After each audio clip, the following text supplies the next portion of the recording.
On vit une période qu'on n'avait pas connue dans le passé, c'est-à-dire qu'avec les crises climatiques et les crises sanitaires que les forêts dans les Vosges notamment on traverse depuis 2018, les forestiers et plus généralement la société est confrontée à un phénomène inédit, c'est-à-dire on se demande ce que va être la forêt demain. Alors que jusqu'à maintenant, on a l'impression qu'il y avait une forêt quasiment éternelle qui se renouvelait elle-même et qui était intemporelle presque. Alors que là, on voit que la forêt, elle subit les à-coups de ces crises climatiques et on se pose des questions en disant quelle forêt on va pouvoir avoir et comment le faire.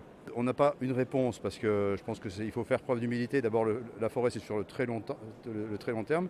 Et en plus, on voit bien qu'en fonction des scénarios climatiques, s'il y a une augmentation d'1,5 degré, ce n'est pas du tout les mêmes conséquences pour la forêt, comme pour d'ailleurs l'humanité, mais pour les forêts non plus, si c'est 3 degrés ou 3,5 degrés.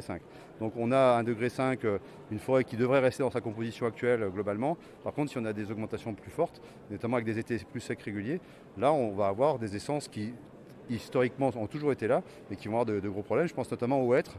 Le hêtre qui est l'essence reine dans notre région, y compris dans les Vosges, avec le sapin, mais le hêtre occupe beaucoup de surface et le hêtre est en grande difficulté. Donc là, on peut se poser des questions en disant qu'est-ce qu'on va mettre à la place ou quel mélange. Et donc la solution ou les solutions, en fait, ça tourne autour du terme diversité.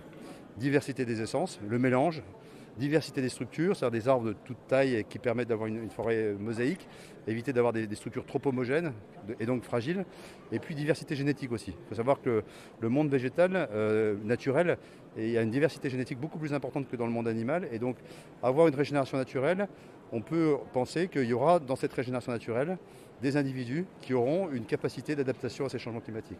Donc tout ça fait qu'il faut veiller à la forêt, il faut lui permettre de se renouveler. Il ne faut pas non plus vouloir la brutaliser, on ne va pas faire des grandes coupes pour remplacer les essences, etc. Mais il faut accompagner, aider la forêt à ce changement. Mais encore une fois, le maître mot, c'est diversité.